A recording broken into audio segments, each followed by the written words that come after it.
Good afternoon. Good evening. My name is Chris Buckley, and I'm part of the I-405 Improvement Project Community Outreach team. We're just getting the meeting started. I would like to just check and see how many people we've got who've joined us so far. Looks like we've got about 50 people so far. We're just going to wait a little bit, then I'll get started into the presentation. But we have a good presentation for you tonight. It's going to last probably about an hour or so, depending on the question and answer session at the end. It may extend further than that. We definitely appreciate you joining us. Again, at the start of the meeting, it's always good for me to wait a little bit and to make sure that everybody's had a chance to join us. Usually a 6 to 7 p.m. meeting is a good time. That gives us a chance to ensure that we have a good number of people who are able to join us. In addition, people have a chance to finish their workday and hopefully get a bite to eat. So that's what we're waiting for.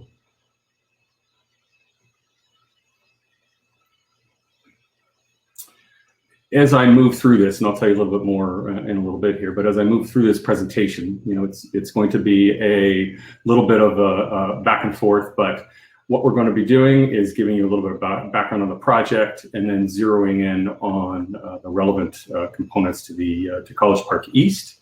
And then following that, we'll talk a little bit about our outreach strategies and how we'd like to communicate with you and how you would like us to communicate with you.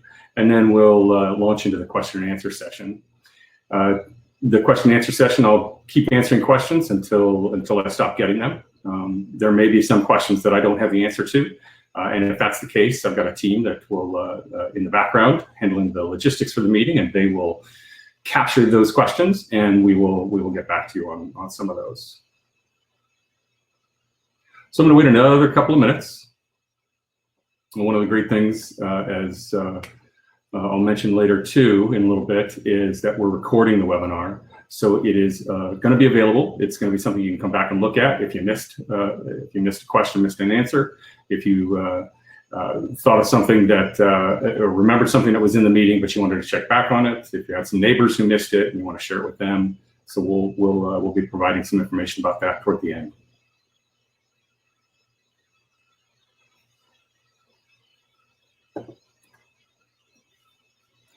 Just going to wait about one more minute. Make sure we get as many people as possible.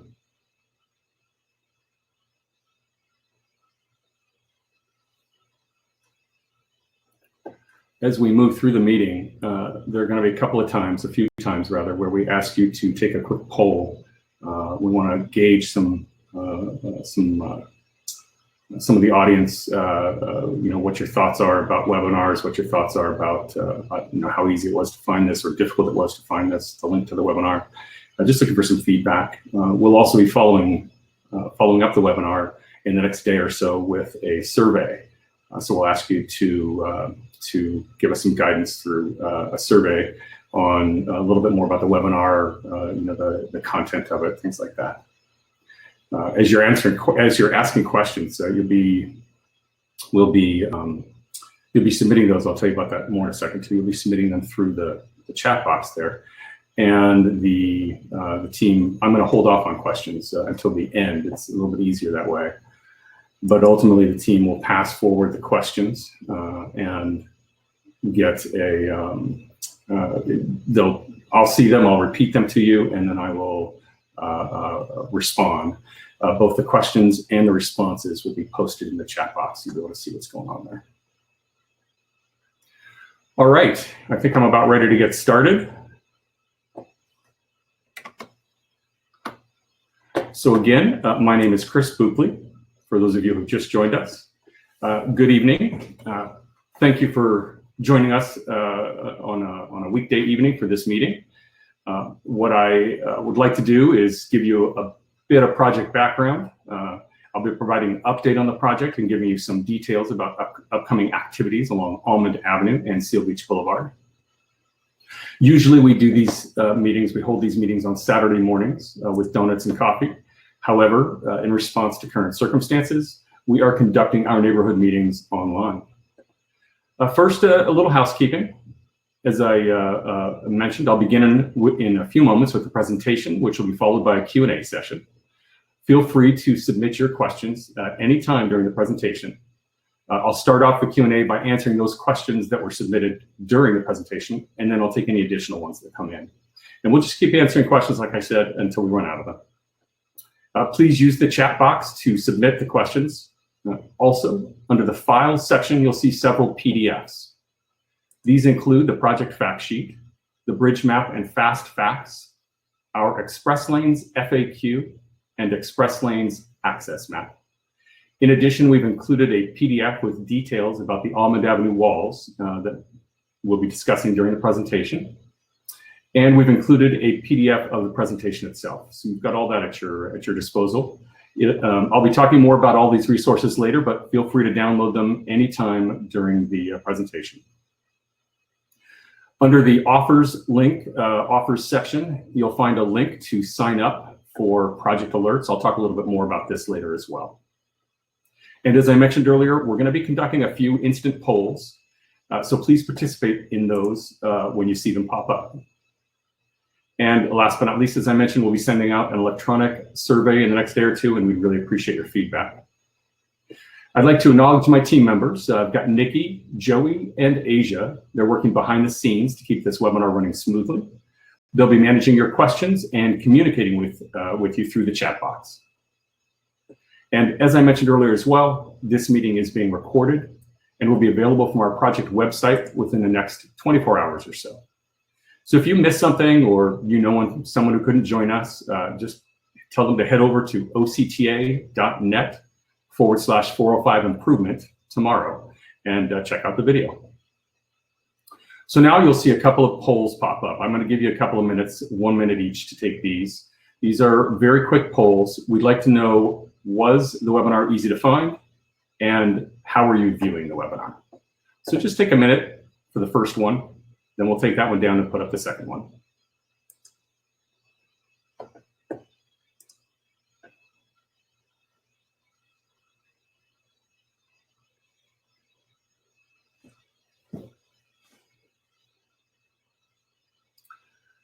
Just to let you know, as you're taking the poll, we've been doing these virtual meetings now probably for about the last 4 weeks or so. I've had a handful of these types of meetings. They seem to have worked out pretty well. It's a good way for people to connect with the project and to get an update on what's happening. It's very convenient. You don't have to leave. As I mentioned, typically we do these at a physical location like a school site or something like that. But under the current circumstances, we didn't want to set that up. But what we discovered is it's actually a little bit easier for folks. They're able to jump into the meeting, jump out of it at any time. They know it's being recorded, so they can check into it later, things like that. So it's also something you can share. The ultimate recording will be posted on YouTube, so you'll be able to share that with people. And it's easy for us to extend the reach of the meeting that way. So we appreciate that. So now we're going to move to the next poll item. How are you viewing the webinar currently?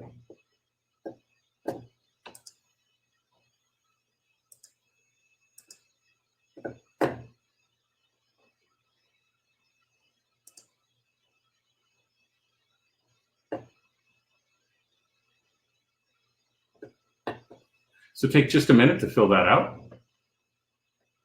Really appreciate that.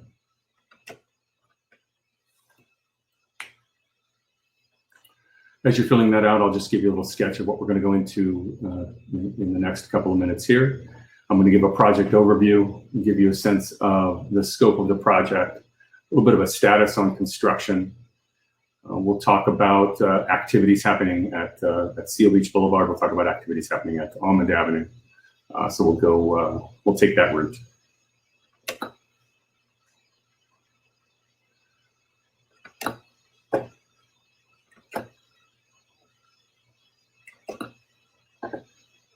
All right. Looks like a lot of people using their computers, some using smartphones. So we will be following up this poll again with that survey, which allows us to get a little more in depth about the experience for you. So I'm going to move right into the project overview now. start with the next slide here.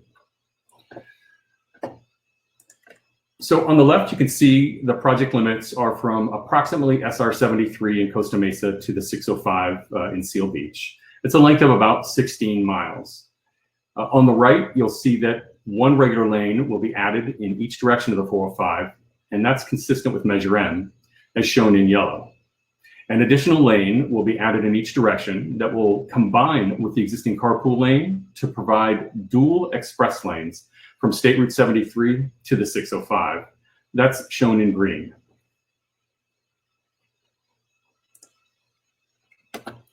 This is a look at the project benefits, some of the specific project features and project benefits. I mentioned the lanes in each direction.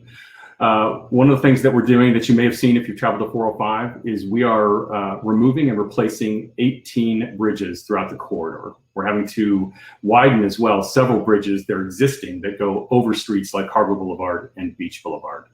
We're also building a new express lanes connector directly between State Route 73 and the 405. In addition, all of the interchanges are being reconfigured. So that means all of the ramps are being reconfigured. We're making merge lane improvements. We're making improvements to arterial streets. We're placing 170 walls along the project, sound walls and retaining walls. We have new bike lanes and sidewalks on all of the bridges. And the project is anticipated to be 6 years. It is a design build project, which means the design and the construction can happen concurrently. We started design in 2017 and began construction in March of 2018. So much of the design was being worked on prior to the start of construction. Those design plans were released for construction, and that work began while additional design was ongoing. We're substantially complete on design and of course well into the construction phase, more than 2 years into it. The cost of the project is approximately $1.9 billion. Next slide here is our bridge construction map. That's one of the pieces of collateral, one of the PDFs that we've uploaded for you. You can use that bridge construction map to see which bridges are starting construction in which year. We currently have 12 bridges under construction and one that's been completed. You can tell by the colors, they're color-coded to say which is starting in which year. And then there's a little symbol that shows you which bridges are going to be open to traffic during construction because they're two-stage bridges, and which are going to be completely closed to traffic during construction because they're one-stage bridges. On the other side of the bridge construction map, or the second page in the PDF, you'll see the improvements that are being made to each bridge. So you'll see the number of lanes that are existing and the new lanes, whether there were bike lanes and sidewalks, and what will be under the new bridge. And you'll also get a sense from that about the timeline of the bridges. So I'm going to give you a little bit of a construction update now. This is a very short overview. If you guys have more questions, I'll be happy to answer them as we get into the Q&A session about construction. Wall construction, more than 50 walls are under construction at the moment. As I mentioned earlier, there are 170 sound walls and retaining walls along the project. That's a lot of work. You can see in these two images, you can see the wall aesthetics, which reflect generally speaking, the community character. There's an entire document that is dedicated to the aesthetics of the project. And that applies to sound walls, it applies to the sides of the bridges, it applies to the landscaping, a range of topics. On this next slide, you can see in late March, the first half of the Magnolia Bridge was completed and traffic was shifted onto it. The following weekend, the contractor began demolition on the remaining portion of the Magnolia Bridge, which is what you see here. So during these demolitions, there are these large excavators with what are called breaker hammers on the end of them, and they pound away at the bridge, pound away at the concrete. Meanwhile, there are crews that come in and cut the rebar during the bridge demolition. And for these activities, typically we close the entire freeway, take half of the bridge down in one weekend, open up the freeway for the full week, come back the next weekend and take down the second portion of the bridge. So we're taking a quarter of each of the bridges at a time. That's for two-stage bridges. For a one-stage bridge, we take one half at a time, and then the other half the following weekend. In general, we talk about bridges as one-stage and two-stage. One stage bridge takes about 12 months, 12 to 15 months to be reconstructed, depending on the complexity of the design. A two-stage bridge takes about 12 months to 15 months per stage. So generally speaking, 1 year for a one-stage bridge, about 2 years for a two-stage bridge. So construction on the project is about 30% complete. Let me step back and talk a little bit about these. These are images of drainage system work happening along the freeway main line. You may have seen this if you've exited at Seal Beach Boulevard from the northbound 405. And then the image on the right is roadway paving that's a little further north around the bend up toward, a little bit up on the 605. So as I mentioned before, we are about 30% complete with construction. The design builder has about 700 people, 700 workers actively involved in the project. As work continues, we anticipate the first halves of the Bolsa Chica Road and Golden West Street bridges to open by mid-year. That will be followed, there's also the Golden West Street Bridge, which we expect to open sometime in the next couple months or so as well. That'll be followed by the McFadden Avenue Bridge and the Bouchard Street bridges, both one-stage bridges. Those should be opening before the end of the year, so they'll be fully open. And then we anticipate the opening of the first halves of 2 other bridges this year, and that's at Westminster Boulevard and Fairview Road. So now I'd like to bring it a little closer to home and focus on Seal Beach Boulevard work and then Almond Avenue. For Seal Beach Boulevard, you've likely noticed activity along the Seal Beach Boulevard off-ramp for northbound 405. That work is in anticipation of an upcoming month-long closure of that off-ramp. Most of the ramps throughout the project are being reconfigured to accommodate the widening, and that means they're closing for an average of about a month, 30 days or so. Other work at Seal Beach Boulevard that you may have noticed includes traffic signal modifications related to adding a second left turn lane from southbound Seal Beach Boulevard to the on-ramp to northbound 405. And another project improvement on the ramps will expand the southbound off-ramp to 3 lanes a little bit earlier, and that's going to make it easier for those motorists turning right onto Seal Beach Boulevard or north. From an aesthetics point of view, there are 2 bridge monuments that will be installed as part of the project, and the interchange will be fully landscaped. The interior view will be visible, the interior design will be visible to those driving or walking along Seal Beach Boulevard, and the exterior design will be visible to freeway motorists. Stepping back a little bit to that off-ramp closure that's anticipated for the northbound off-ramp to Seal Beach Boulevard, that's looking to occur in early June. At the Seal Beach City Council meeting on March 9th, the information we had at that time was that the closure would occur in April. It has since been pushed for a number of reasons, not the least of it, which there was a utility conflict on the ramp that was determined and had to be worked around a little bit. But nonetheless, that ramp closure is anticipated now for early June, which means it would be closed until early July. We are coordinating with the Orange County Sanitation District on their project on Westminster Boulevard to make sure that there are no conflicts between our traffic management plan. So the detour for the northbound off-ramp uses the Bolsa Chica Road to Westminster to Seal Beach Boulevard. We're coordinating with that with the Orange County Sanitation District to make sure that their work on that project and our work on the ramp don't conflict when it comes to the detour.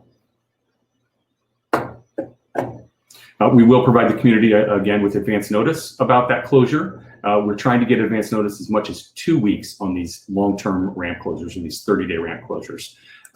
What we do find, though, is that date pushes a bit, so we'll try to get out there 2 weeks in advance. It may be 1 week, though, and we'll continue to keep people updated through our alerts. So now coming into Almond Avenue. In the next several slides, I'm going to discuss the activities there for Almond. And I'll highlight the 2 sections of wall that are being removed and rebuilt. We'll look at specific details of each wall, and I'll also talk about the anticipated schedule and our outreach plans. First, though, let's talk a little bit about the utilities work going on right now. There are a series of utilities that are being undergrounded as part of the project. EXO Communications began efforts in mid-April. You've seen that work out there and they're expected to be completed by mid-May. After that, work will begin on trenching to move Southern California Edison and Frontier communications lines underground. Once that's completed, work on the walls is anticipated to begin. The time frame for that is late September, October. So we'll have more information about that going forward, and we plan to have another meeting prior to that work beginning.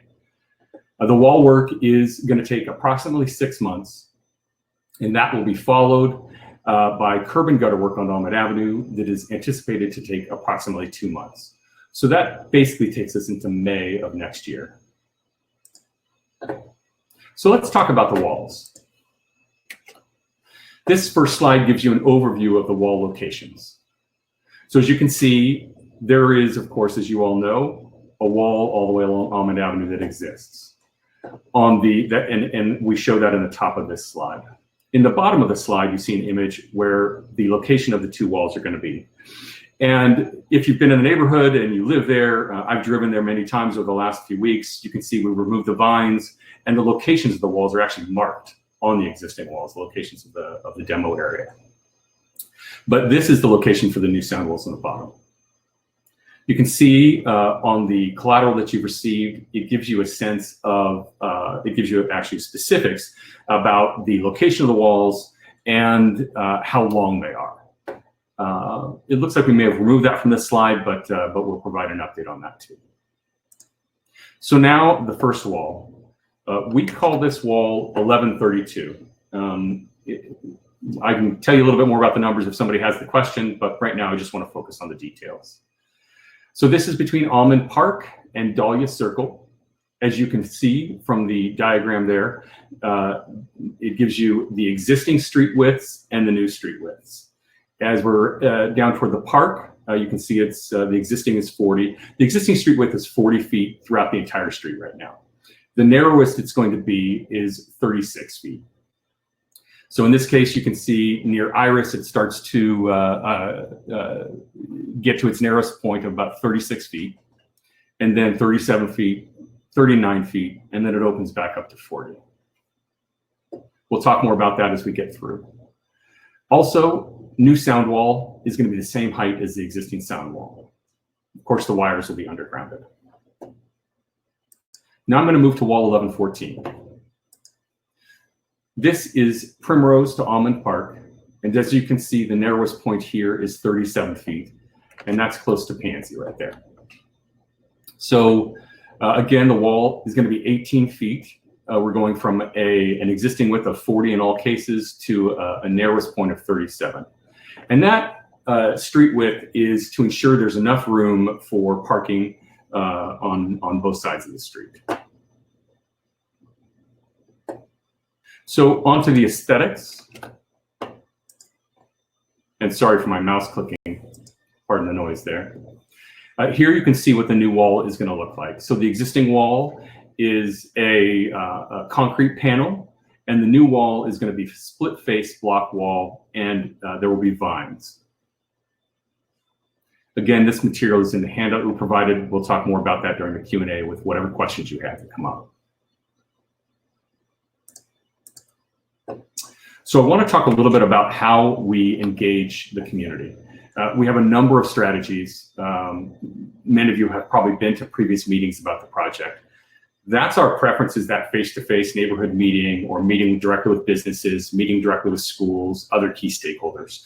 We like that face-to-face. We're unable to do it right now because of the coronavirus pandemic, but that's a good tool for us. And we're replacing it right now with these virtual meetings. Canvassing flyers, that you've all experienced, because we've delivered flyers to your door for some of the activities that have occurred, like the vine removals that happened several weeks ago. We're moving to, instead of canvassing flyers, delivering postcards to give you an update on some of the major activities. We have our online tools. We have our interactive map. I hope many of you are using that. That interactive map is tied to Waze, the mobile navigation app. And so any closures that we input into our interactive map also go into Waze. These are closures that are, closures and detours that are approved by the city. So that keeps, for example, Lamson is not a detour route. It's not an approved detour route by the city, so we make sure to put that in our map and in Waze. We contribute directly to Waze as opposed to the crowdfunded, the crowdsourced portion of it.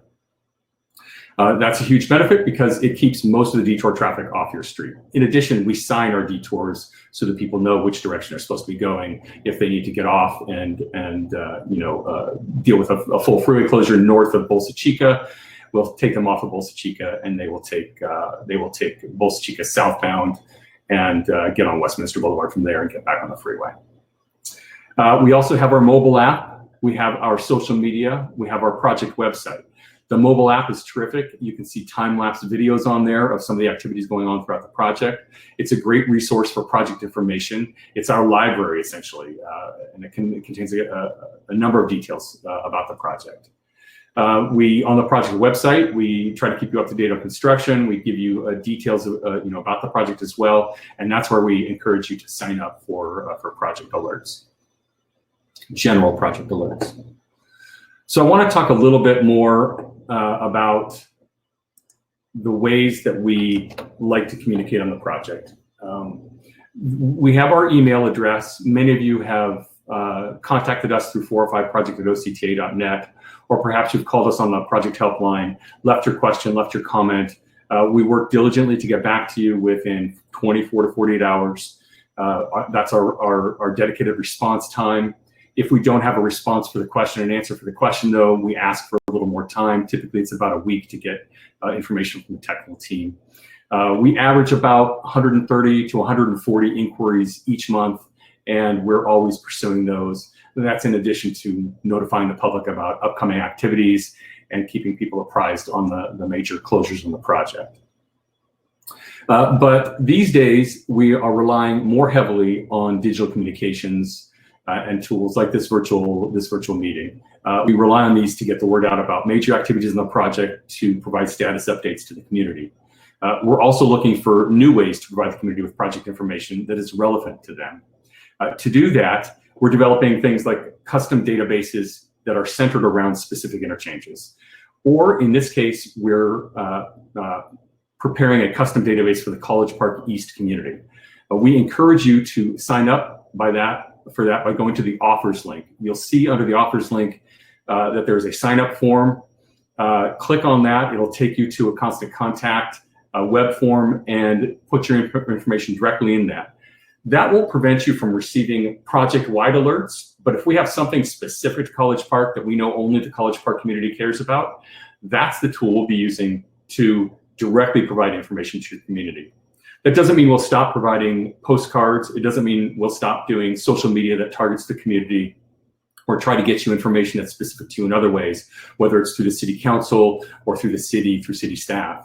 But this is a way that we can communicate directly with you. So I really encourage you to use that dedicated sign-up form so that we can make sure we tailor information that's relevant and useful to you. So that's always going to be there. We'll provide that link. It's going to be in the video. We'll provide it on our website as well. But we think that's useful. Still, we'd like to hear from you about the best way for you to get information and construction updates. So please take a moment and participate in this one last poll we have before we begin the Q&A part of the meeting. This is to tell us what the best way is for you to hear from us. I'm going to give you about a minute to take that, and then I'll begin working on the questions and answers. Again, I'll take those questions and answers as they came into me, and we'll post those. We'll publish the questions, publish the answers. These are all the ones that you asked while I was making the presentation, and then we'll continue to take questions again as long as you have them. Take a minute on that poll, and I appreciate that.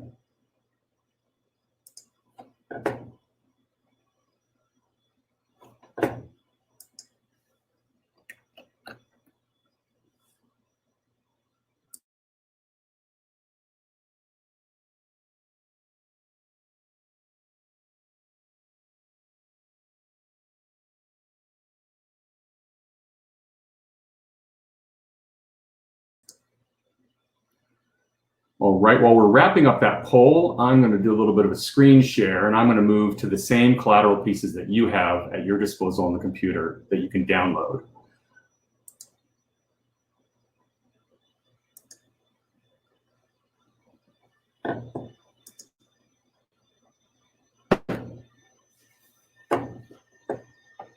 That's flickering. Let's stop the slideshow.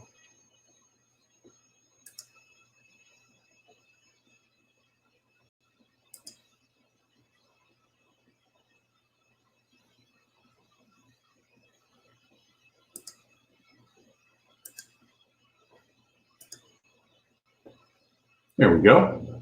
That's a little bit better, not quite as much flickering there.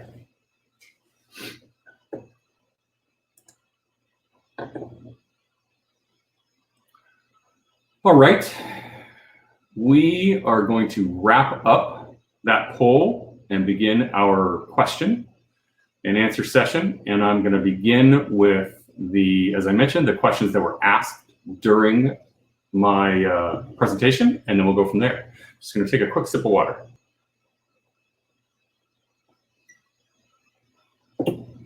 All right, so Bruce asks, what security measures we put in place when the wall is taken down? Right.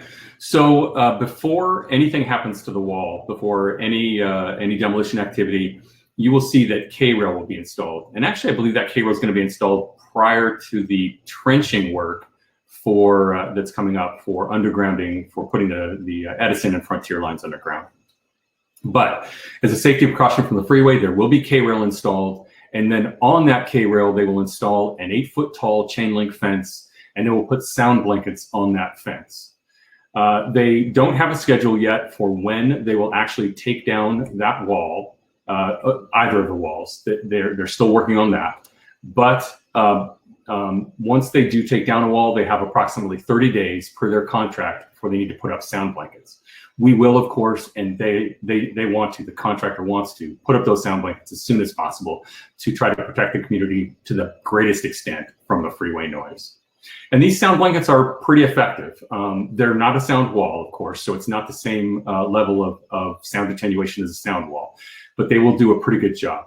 And they'll be, again, on top of K-rail. Those are the temporary concrete barriers. You see them all along the project.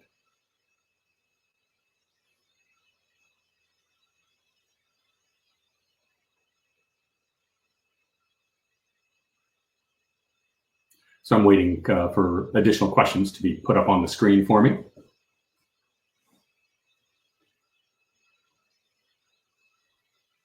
So Larry asks, how far will the wall move at the corner of Oleander and Almond?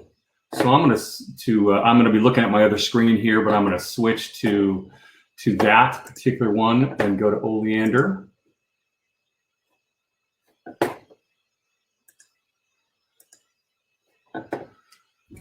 So, I'm sorry, Oleander,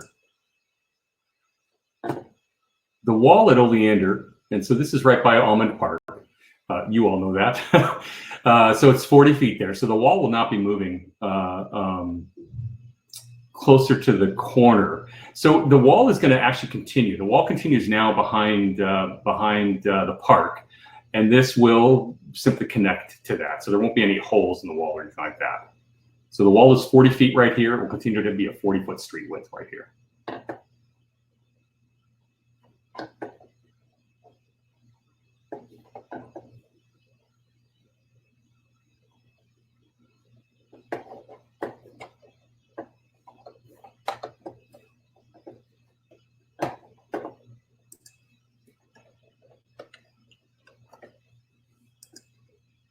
Next question, Bob asks, will vegetation be placed on the new wall like on the old wall? Will the new wall be as sound effective as the old wall?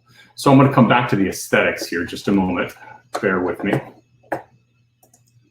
So what you'll see on the new wall, as you can see here, we have vines that are going to be placed on the new wall. So it'll be the same plantings. So there are no plans for additional anything other than vines in terms of plants. The wall, in terms of sound attenuation, it is going to be constructed per Caltrans standards. So it will meet the current standards, which are an improvement over the standards that were in place. They build upon, I shouldn't say an improvement, I should say they build upon the standards that were in place when the original wall was built, when the original wall was constructed. If you want specific details about the sound levels, the decibels. That information is available in the environmental document, and we're happy to point you to where to obtain that information.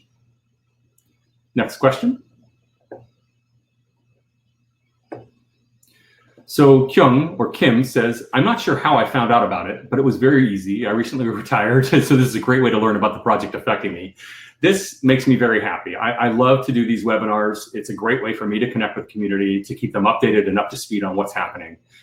We intend to do another meeting prior to the start of construction, but if we hear from the community that they have some specific questions, that it's, there's value to having a small group discussion that we can have, we'll continue to do that kind of meeting as well. So we're up for meeting with you as many times as we can accommodate. We're doing this all up and down the corridor with all different sorts of stakeholders and community members, but we can, we'll fit you in as much as possible. And again, we are absolutely committed to a second meeting prior to the start of sound wall demolition. I just want to make that absolutely clear. So once the SCE work is done, and before they start work on that wall, we'll have another one of these kinds of meetings. Phyllis asks, what kind of wall will replace the current sound wall? So as you can see on this aesthetics, it's a split face wall. So it's a split face block, and that's just a concrete masonry block. The wall, there's a very deep foundation that these walls are built on. I don't have the specific details about the type of foundation for this wall, but typically it is a cast in drilled hole pile wall. And that means there are piles that are large holes are augered in the ground. A steel cage is dropped into that hole, and concrete is poured into that on that, and embodies that steel casing, that steel rebar. And then a concrete cap is put on top of that. Then that is the foundation. Above that is a barrier, and all of these barriers are a specific height to meet Caltrans safety standards. And then the wall itself is built on top of that. Phyllis asks, will the new wall be as tall as the existing wall or shorter?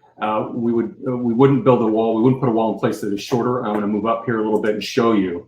The existing wall is 18 feet high, give or take an inch or two here or there. And the new wall will be the same height throughout the entire section of replacement. Ben says, do you anticipate any delays related to COVID? It's a great question. It is a difficult question as well, because in fact, we know that coronavirus has had a huge impact on society, a huge impact on residents. It's forcing a lot of us to stay at home, work from home. Many people have lost jobs. And that is difficult and tragic. One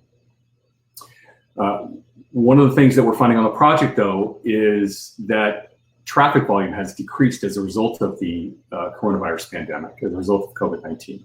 So what that has allowed Caltrans to do is authorize the closure, the daytime closure of lanes. And that's actually allowed us to speed up some work on the project, to have some schedule advancement. We won't necessarily know the full extent of that until we are further along the project, but because we're able to do some daytime closures, it's allowing us to do additional work that might take several nights to do. So normally we must close the freeway for lane closures, and those closures can only take place at night. That's normal under normal circumstances. However, being able to close them at night and during the day gives us a little bit extra time to do the work that requires the lane closures. Bruce asks, people won't use Westminster Boulevard detour, they will use Lamson. Again, Bruce, it depends on the community, right? So if you have people who normally get off at Seal Beach Boulevard, it's possible that they will use Lamson. We can't prevent people from using whatever street they want. We can only guide them and reinforce that guidance through, continual communications with motorists and residents. But the approved detour by the city is Bolsa Chica south to Westminster Boulevard to Seal Beach Boulevard, and then around to Lamson or to any other street that you need to get to. So don't forget that not everybody's turning right on Seal Beach Boulevard to head to Lamson. When they're using that off ramp, many are turning left. Some are going further south on Seal Beach Boulevard. So hopefully they will use the detour. We'll continue to emphasize that. And as I mentioned, our interactive map is linked to Waze. So the navigation app will push drivers to use Bolsa Chica and Westminster. And a lot of people use that app. Tommy and Mary Goodwin, the question is, what are you doing about dust control? Our cars are constantly dirty. Thank you. We appreciate that input. Anytime you see a dust control issue, anytime you see a dust problem, please email our team at 405project@octa.net. Let us know about it, because the contractor is obligated under the contract to control that dust. Typically, on a street, they'll use a water truck. On the freeway side, they'll use water truck to dampen down the dirt. Sometimes they will use a soil binder. Soil binders aren't terribly effective when it comes to water, to dust control, if they're going to be moving back and forth and using that area. So typically we want water trucks in there. If you're not seeing that happening, let us know. You've done that already, so we're going to take note of that and make sure we get back to the contractor and tell them to get a water truck or multiple water trucks in there on a regular basis to handle dust control. Adino Sirengelis says, why are you not replacing the whole wall from Primrose to the tennis courts? So the replacement of the wall is only needed in certain areas because the geometry of the widening, the design of the widening only required it in certain areas. So we are widening to accommodate the additional lanes. In the case of running through this particular area, it's adding the express lanes. We don't need to widen the roadway. There's enough within the existing right of way to handle that widening where we don't have to replace the entire wall. I will mention though, and I'm glad you brought this up, the tennis courts. There is a wall behind the tennis courts that will be removed and replaced. That is another sound wall. I don't have exact details on the design of that wall. We can get it for you, and we'll provide that prior to the work starting, of course. But that wall will come down and be replaced as well. Mike says, is files going to be added to the communication system? Mike, that's actually a question for probably the city can guide you, but more likely for Verizon. I would reach out to them and ask. We haven't gotten any information about that. The contractors working on the undergrounding of communication systems, of course, are SCE, Southern California Edison, for the electrical wires, and then Frontier Communications. Adino asks, and why not make the same height to the old wall? So there is no difference, as you can see with what we have here. There is no difference between the height of the old wall and the new wall. The old wall, the existing wall, I should say, is 18 feet, and the new wall will be 18 feet. Next question, if I may.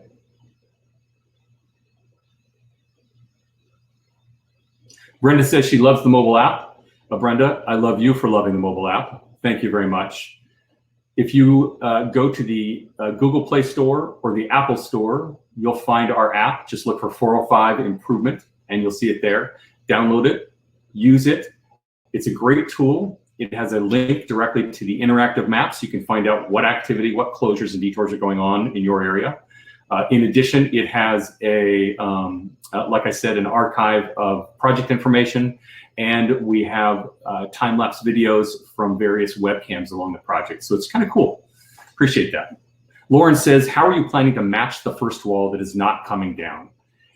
Lauren, there are no plans to match that wall. The new wall, if you mean where the walls come together, those will be, that should be seamless, relatively seamless. I don't have the specifics about how one will be connected to the other exactly, but they'll be able to make a direct connection between the two walls. So there will not be any kind of opening. But in terms of the look of the walls and the aesthetics, there are no plans to change. We can't change the, the existing walls in terms of how they look. I'll move to the aesthetic screen. So we will have split face matching, connecting to concrete panels. I don't know about new planting for the existing walls. That is something we want to take a look at. Joe asks, will there be parking on both sides of Almond? I believe the answer to that question is yes, but if you give me just a moment, I want to make sure I have that correct.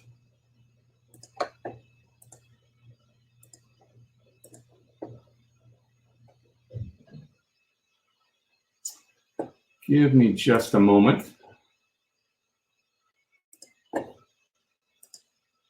You know what I'm going to have my team do? I'm going to have them look up in the background. We have an email about this. I'm virtually certain there's parking on both sides. The idea is that it's a minimum of 36 feet for the street, right? So we've got 12-foot lanes in each direction. That's 24. and then another 6 feet on each side for parking. So I'm virtually certain.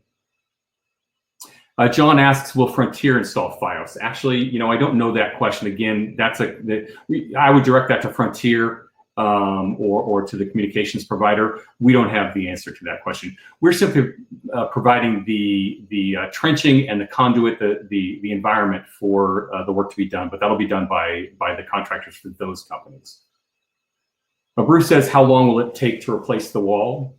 So we're looking at the wall work. This is both walls. It's going to take about 6 months total for that work. Expecting it to start in late September, early October, and finish in late March, early April.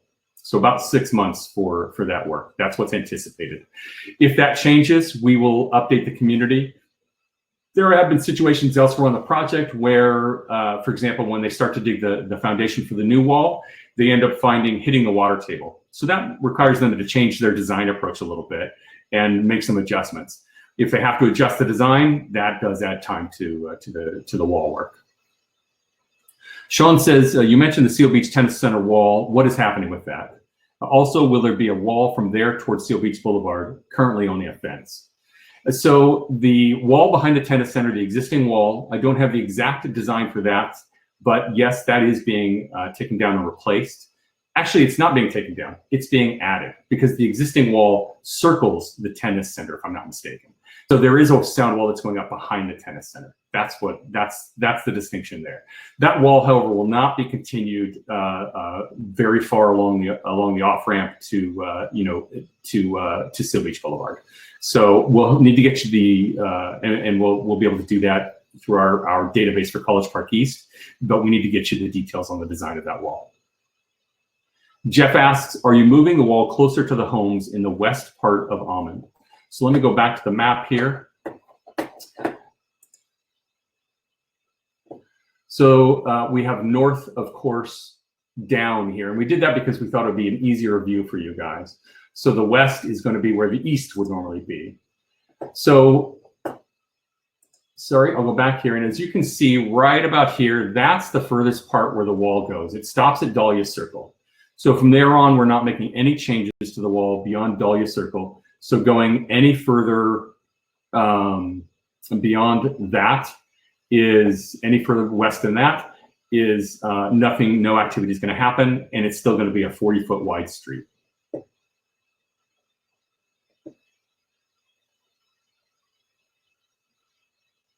Richard says, what is the anticipated length of time when no wall will be present on Almond east of the park? So I'm going to go back here. I believe you're talking about this wall right here, what we call 1114. And the answer to that question, I don't have it firm yet because we don't actually have a construction schedule for the demolition and reconstruction of the wall. So the whole wall schedule right now, the entire schedule for the walls is approximately 6 months. Again, that can be affected by a number of things, design issues that might be encountered because of something that we find out in the field, site conditions that are not expected because they're not on the original, what are called the as-built plans, utility issues that might come up. There might be weather that impacts the construction. We had that for walls near Bolsa Chica where we had severe rain, not this past season, but the season before that. We had 40% more rain than normal, 40% more rain than normal, basically. So a lot of things can affect the timeline. Before we do any kind of demolition or reconstruction of the wall, before demolition starts, we will have another meeting where we'll have a much finer schedule and a much clearer picture for you. So we will share that information at that meeting. It'll be similar to this one where it's a neighborhood meeting. Kyung asks, I heard about it through a postcard. Excellent. So our postcards are working. That's hopefully a good tool for you guys. We are using postcards now instead of flyers. That's one strategy that changed for us because of the coronavirus outbreak, COVID-19 pandemic, is that we switched from dropping flyers on people's doorsteps or attaching them to their screen doors or their doors. We moved away from that to just going straight with postcards through the mail. It takes us a little longer to get those ready, but we also find it to be very efficient, and we hope you find that useful. But again, I'm really urging people to sign up for this College Park East database so that we can email you directly with information that's relevant and useful to you. Jeanette says, what was the date in October when the wall on Almond would begin to come down? So Jeanette, I don't have an exact date. Right now, the schedule is looking like late September, early October. I am always general about dates when it comes like that until we have something very firm. One of the important parts about this process is that we partner with the city. When it comes to the installation of K-rail, for example, there's going to be a permit required. When it comes to any requirements where the city has a need to ensure that traffic control is in place, that we're doing things right by the residents. We partner with them. They are very explicit about their needs. David Spitz at the city is our contact there. He's been a terrific representative. What we try to do with that is make sure that we get all of our information clear from him about what's happening in terms of permits that he's approved. That gives us a good sense, a better control, a better handle on specific dates. So we have all the information well in advance. Usually we try to get it about 2 weeks in advance. Sometimes it's 1 week in advance, but then we get that information out to the community. However, when it comes to construction of the wall, definitely we should have more information well before 1 week or 2 weeks in advance, and we'll have that neighborhood meeting ahead of time. Steve asks, are you going to address questions that were emailed to you before the webinar? Steve, I haven't seen all those. We can try to take a look. I'll have a member of my team take a look at the emails, but why don't you ask them right here? That'd really help us. We'd really appreciate that. Again, sorry about the noise from my mouse. All right, Dave says, is the whole wall along Almond Avenue going to look like brick? No, that's not the case. You'll still have concrete panels, and then where we replace the wall, you'll have the mixed, split face block walls. They all will have the vines on them though, so you'll see that.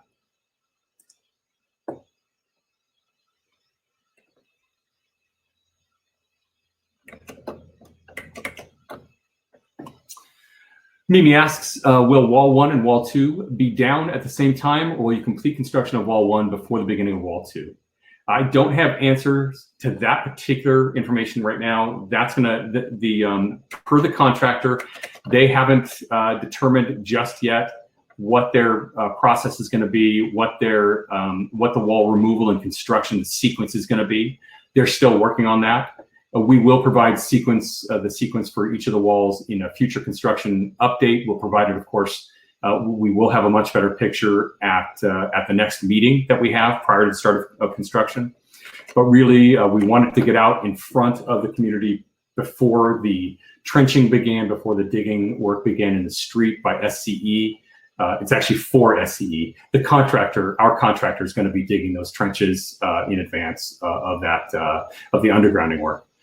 So no, we don't have an exact picture yet of the sequence of the wall work, but we will definitely communicate that with the residents prior to it happening.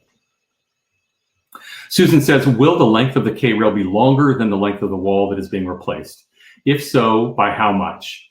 I don't have the specific K-rail plans, the K-rail, the laydown work on the K-rail, but I don't think they will need to put K-rail in place where they are not doing the wall work. However, they will need to put K-rail in place wherever they're doing the trenching, I believe. We will check on that to be sure, but we want to make sure the community is safe. So parking while the trenching work is being done will be affected, if that's part of your question. Joe says, how much will we lose at Fern and Almond? I'm going to go to Fern and Almond, and I believe the answer to that question is nothing. So let's take a look there. That's down here, and Fern is right here.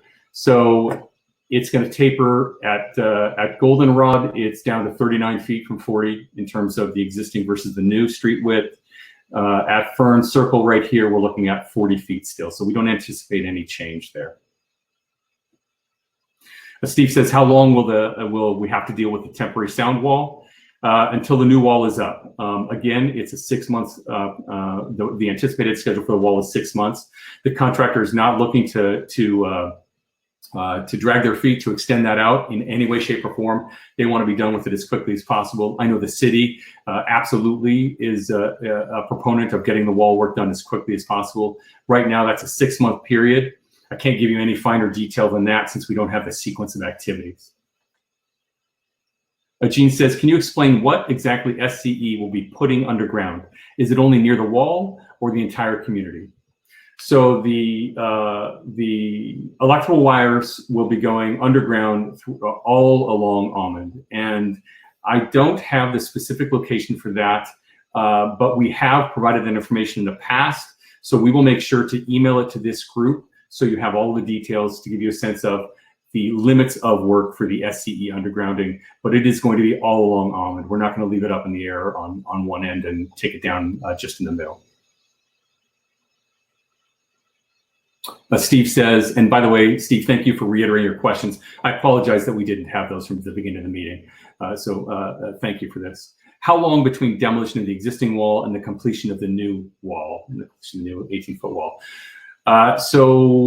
Again, I don't have a fine detailed schedule. They haven't figured out the sequence of work yet. They're working on that. And as we get closer to that work, the contractor will provide us construction notices and we will share those with the community.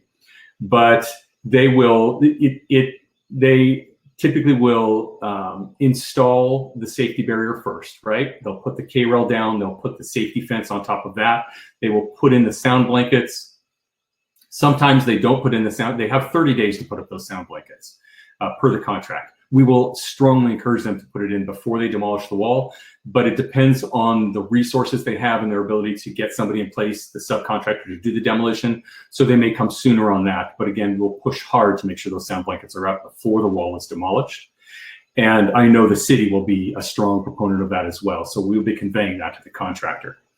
Once they take down that wall, again, I don't have a specific schedule, but the sequence of events, I don't know what the process is, what the time frame is for them, but the sequence of events is they've got to excavate for that foundation. Then they start constructing the foundation. The wall is going to be built on piles. I believe those are cast in drilled hole piles. As I mentioned earlier, that's where they auger a large hole. They drop in a steel reinforcement bar cage. They pour concrete. And then once they have all the piles installed, they put a cap on top of that. They do a concrete cap. Then they build that 36-inch barrier that is on top of the foundation. And then they build the block wall that has a rebar, just like you see, in your backyard, for example.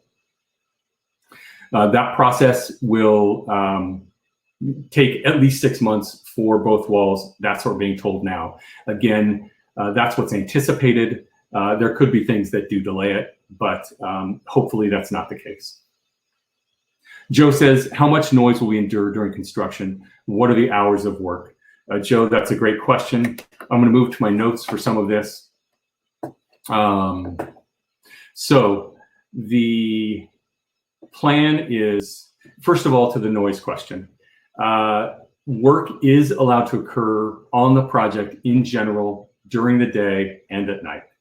At nighttime, Caltrans has a specific noise standard that they implement that says the noise level can't be above 86 decibels 50 feet from the work activity.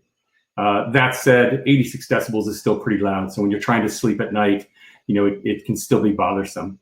But for the work itself, the work is anticipated to be on weekdays during times permitted by the City of Seal Beach. The typical permitted hours are 7 a.m. to 4 p.m. I don't believe there's been discussion at this point of work at night on the wall, but I never say never to anything. I always want to make sure I've got that information confirmed. And since we don't have a solid schedule yet from the contractor, that's a question I'm going to wait to answer until we get to the next community meeting about the wall construction, the wall activities themselves. I will say that the plan along Almond Avenue for traffic control, the traffic will be intermittently reduced and there will be a flagger. It depends on some of the activities, but this is between Bluebell Park and Violet Street. So this is for the upcoming activities for SCE. So there may be times traffic will be maintained in both directions, but there may be times where Almond is reduced during work hours. Coming back to the questions, Ray Vela asks, will demo work and construction be done at night along Almond Avenue? As I mentioned, I don't anticipate them doing demo work at night. That would be unacceptable. It would be too loud of noise to occur at night. The city would concur with us. That's not activity that we want to see taking place. But there will be nighttime work. It just depends on what that work is. There may be roadway work that happens on the freeway side, but again, it needs to meet certain standards that are consistent with what Caltrans has outlined. Joe says, can the intensity of the work damage our foundations, concrete or plumbing? The contractor has a noise and vibration monitoring program that they put in place. So they're required to monitor these activities. If there are vibration activities that could exceed a certain threshold, they will implement vibration monitoring. If for any reason you believe that there has been damage to your home caused by the project, there is a claims process that the outreach team facilitates. We will make sure that any concerns you have or claims you have are submitted to the OC 405 contractors claims department, and then you go through that typical process.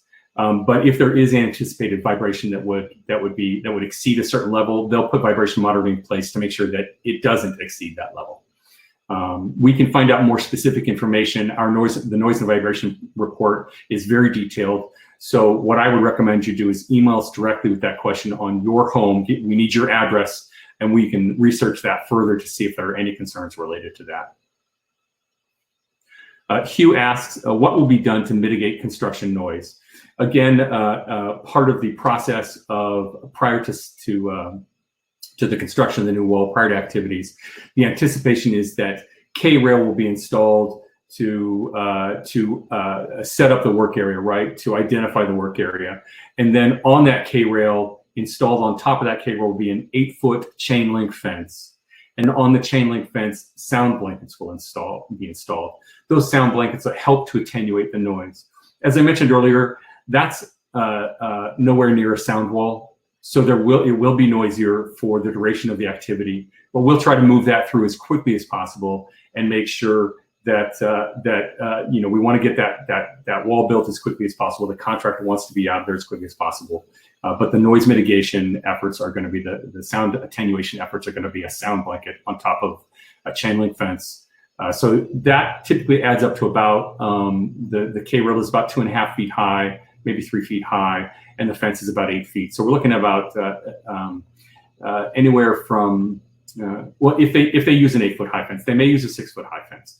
So it's anywhere from 9 to 11 feet, I'd say, would be the height of the temporary sound wall that's in place, if you will. Lorraine asks,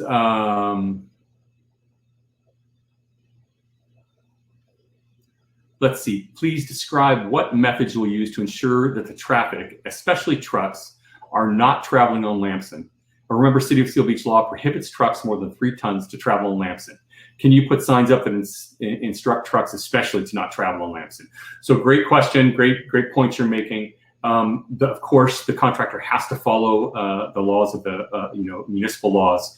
And in addition, Lamson is not a detour in the project. So if a truck is traveling through the freeway area and there is a closure that requires a detour at Bolsa Chica because they can't get past Bolsa Chica on the freeway, or they need to get off at Seal Beach Boulevard, they will have to get off, use Bolsa southbound, take Westminster Boulevard, and then Seal Beach Boulevard to continue on Seal Beach Boulevard. They are not to take Lamson. What we do to enforce that, we do have signage that we post. We communicate with trucking organizations to let them know what the detours are.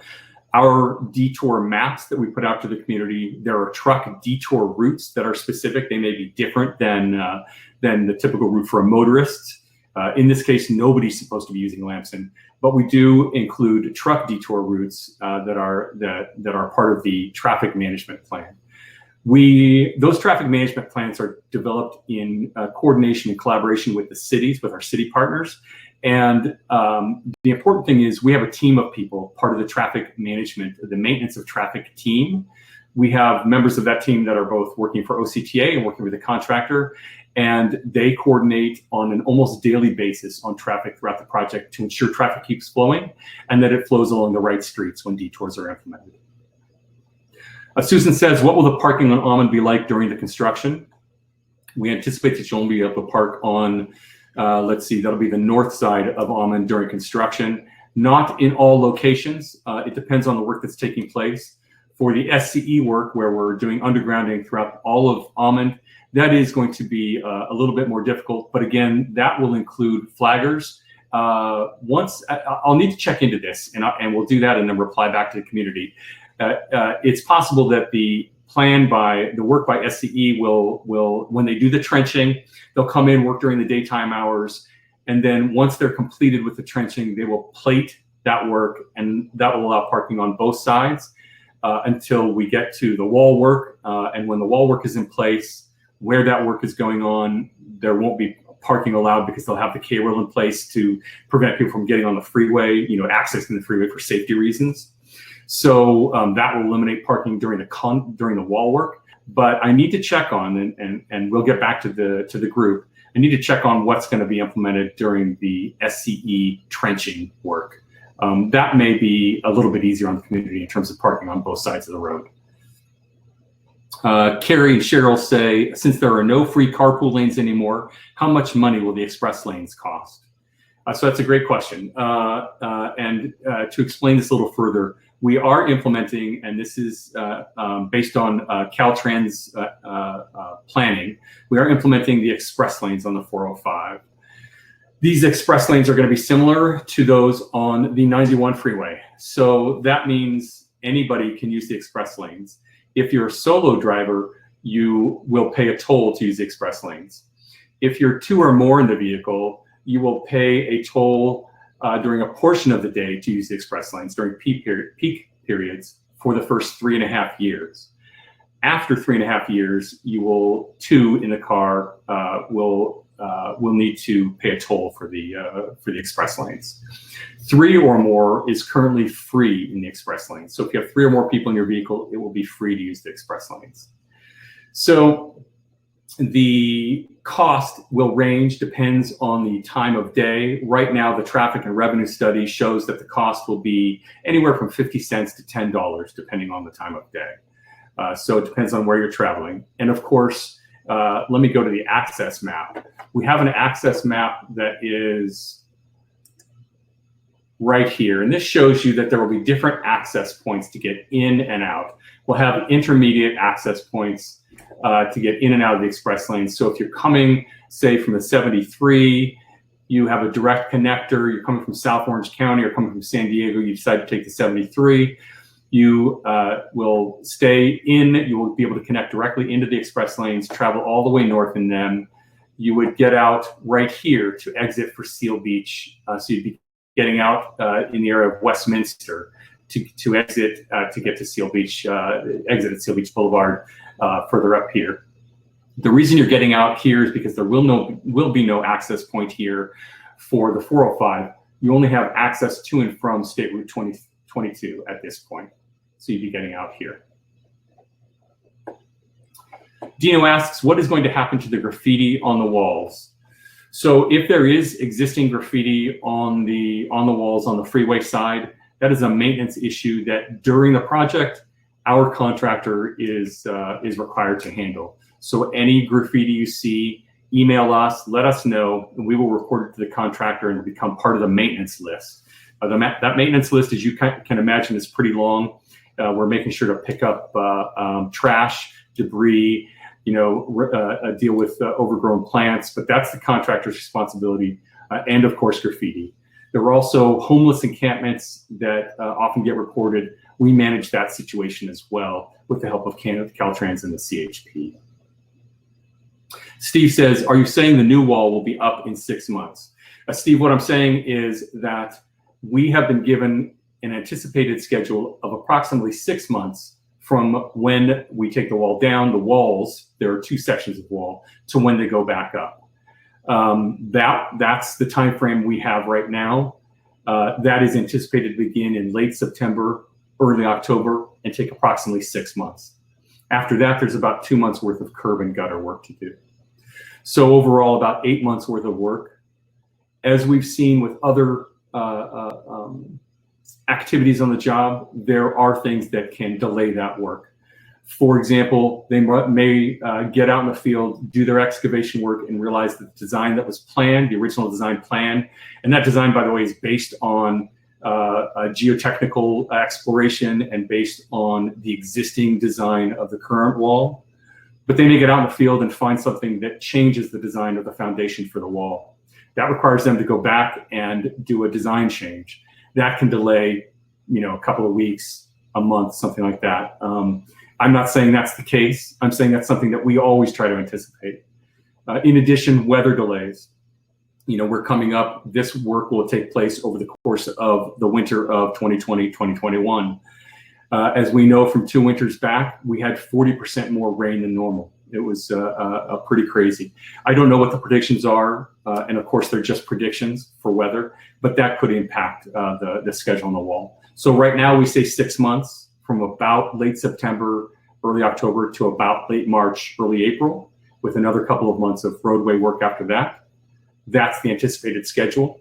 We will have a clearer picture, a much more refined schedule when we come back to the community for our next community meeting that we anticipate happening probably in August, September timeframe, depending on when the wall starts. Late August is what we're thinking right now. Adino says, why not make all 16 miles look good, replace all walls? Adino, actually, we are replacing quite a number of walls throughout the project. I don't think there's one city, one mile stretch that isn't affected. We are replacing 170 walls throughout the entire project. In many cases, we're having to step into people's backyards. We're leasing, about 10 feet of space in people's backyards for a couple of years, and for 6 to 8 months at a time, we're in there building new walls. So we are replacing several walls. But you got to remember, this is your money and my money we're talking about using, and we don't want to replace walls if we don't have to. If as part of the environmental analysis, we look at the benefit that exists that's in place already as part of an existing wall. We want to be sure that that wall meets the existing sound attenuation requirements, and if it does, there's no reason to replace that wall. Carrie and Cheryl asks, are there any existing Seal Beach infrastructures such as drainage tie-ins that are being used? If so, does Seal Beach get compensation? So there is a lot of drainage. There's a lot of utility work throughout the project. The majority of it is within the state right-of-way. Utility is being replaced. Drainage is being replaced all throughout the project. There are large drainage channels that are being affected. Those are being replaced, and there are underground drainage that's being replaced. As far as anything that ties in with city drainage, yes, in many cases. An example is a sewage line that's a sewer line that is going under the freeway, that's coming from over off of Northgate Road and crossing the freeway to near Old Branch Parkway, where you've got that entrance to the freeway there. That's a very large project that will tie in. No, there isn't any compensation to the city for those types of things. Obviously, the new sewer line itself is a benefit to the city. So there's that. The city does receive many benefits as a result of the project. In addition, there are agreements with the city to address needs that come up as a result of the project or impacts that are caused by the project. One example of that is let's say that additional traffic control is needed, or just the fact that there are hours, that many hours that the city staff puts into approving plans, improving traffic control plans, or commenting on design plans for the freeway project for Seal Beach Boulevard, for walls, things like that. All of that time needs to be compensated, so the city is not having to pay out of pocket for the time that city staff, out of the general fund for the time that city staff, or however it's paid for the time city staff has to spend on the project. So there is a benefit to the city, and there is some compensation involved, but not related to tie-ins.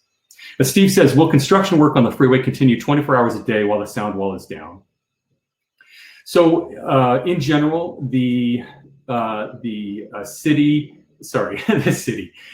general, the contractor has the authority to work 24/7, 365. There's nothing in the contract that prohibits the contractor from working nonstop on the project. Of course, that's not really something the contractor wants to do. They don't have the capacity to do that. It doesn't make sense. It's not a cost-effective measure for them. So typically they work in 2 shifts, a day shift and a night shift. The day shift is typically about 6 a.m. to about 3 p.m., although it can extend to 4, 5 o'clock. A lot of times the work that they're doing, though, can have an impact on traffic, so you got to lift your traffic control on city streets, for example, a little earlier than that. So they don't like to typically work past 3 o'clock, 4 o'clock. The night shift is typically about 9 p.m. to about 5:30. And they do work that night shift quite a bit. Sometimes they will extend it. Sometimes they'll ask for an extension. They've done so recently. They've extended nighttime lane closures or nighttime ramp closures or even nighttime full freeway closures as a result of the coronavirus. So they will work 2 shifts. They will work mostly Monday through Friday. They do work a lot of Saturdays. Their goal is to finish this project, and our goal is for them to finish this project in 5 years. We absolutely want to stay on schedule with that because we don't want to burden the community any longer. It's important to note that the schedule is, we're always looking for ways to advance the schedule, always looking for ways to address any kind of delays that we might have experienced as a result of weather or site conditions, things like that. So Aaron says, how close will vehicles travel to the other side of the sound wall? Aaron, that's a fantastic question. There will be a standard shoulder, I believe. So that's about 12 feet, no less than 10 feet shoulder, I believe, in that area. I don't have the exact dimensions, but then there will be traffic lanes. So they will be closer to the new wall in most locations. And that, you'll see that, you'll notice that as you'll see when we close the off-ramp. Well, you can actually see it now as you're driving by. We're doing excavation work on the side of the road and excavation work near where the off-ramp is to reconfigure the off-ramp and to reconfigure the auxiliary lane, the dedicated lane for the off-ramp that's part of the freeway coming from the 22. So all of that will move a little bit closer to the wall. Roger says, how much space will the K-rail impact the width of Almond? I believe the base of the K-rail is 3 feet. And they also need to have a work area to work. That's a great question. I do not have the answer to that. We will take that one back, and then we'll respond to the group with the answer to that question. But there will be at least, I would imagine, there's a minimum of 2 feet between the curb and the wall, and probably in some spaces it's more than that. Plus, you've got the width of the K-rail. Plus, some of the street will be needed for the work to be done. So I would say you're going to have a minimum of 6 feet of Almond impacted. I believe the K-rail will not allow you to park on that side of Almond. So where we have K-rail, you will not be able to park. Ania says, earlier you stated the new wall will equal in height to the existing one. The new one is 18 feet. The old one is 40 feet. Please explain. My sincere apologies. What I'm talking about, one is height and one is street width. So the height of the existing wall is 18 feet. The height of the new wall will be 18 feet. The existing street width from curb to curb is 40 feet. And the new street width will be 40 feet in several places. And then I'll show you here, it will be reduced.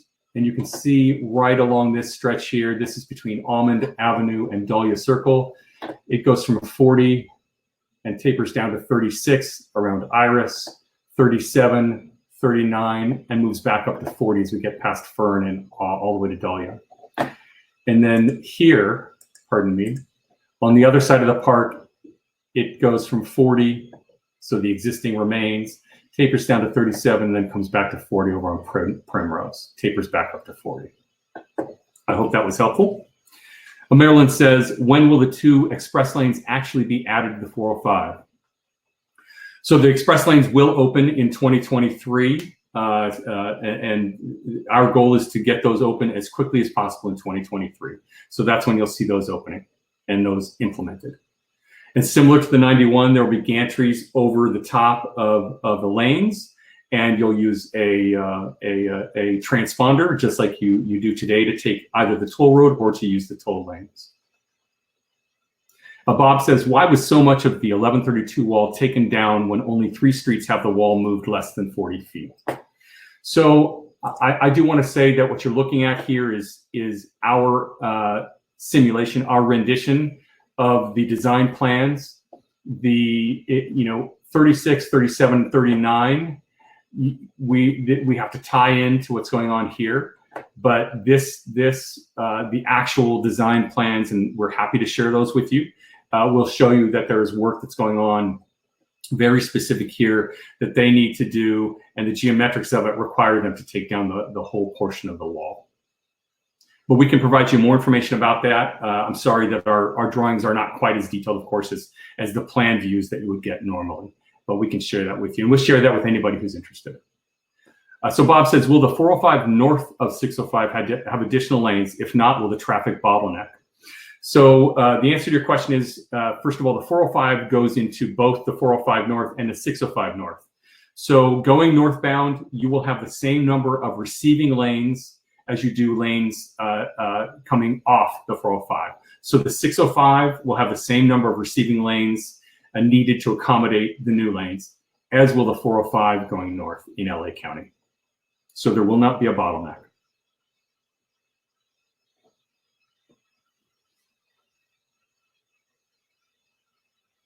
Aaron says, will there be an elevated HOV lane connecting from the northbound 405 to northbound 605? And if so, what noise impact will that have on College Park East? So the answer to the question is no, there are no plans for an elevated HOV lane connected from the 405 to the 605. That actually was already done as part of the West County Connectors project. That was the carpool connector between the 605 and the 405. That still will exist. Nothing changes about that. But what will happen is the express lanes at the north end will separate. You'll have one express lane going to, so you'll still have 2 carpool lanes, but you'll have the express lanes will stop at our county line, and you will have the 2 carpool lanes. One will continue on the north on the 405, and one will continue north on the 605. And you have that carpool connector to the 605 that will accept one of the carpool lanes from the 405. So there is no new structure being built between the 405 and the 605. I should say no new elevated structure. Mary says, will the north of 405 traffic be able to exit Valley View and enter College Park East from Lamson? Will the northbound exit Valley View? Yes, that's not going to change. They can do that today. They'll be able to do that in the final condition of the project. If you're asking about when the Seal Beach Boulevard northbound off-ramp is closed for that month-long closure, and what the detour will be, the detour does not include Lamson. The detour is you get off at Valley View, you turn left to go south on Bolsa Chica, you turn right to go west on Westminster, and then you turn right to go northbound on Seal Beach Boulevard. That is the detour for when the Seal Beach Boulevard off-ramp is closed. If that is your question, yeah, Lamson is not to be used. However, as somebody else pointed out, people who know the area will use it, but they're using it because they probably live off the area. But again, our detour map will specifically point them to using Bolsa Chica, Westminster, and Seal Beach Boulevard.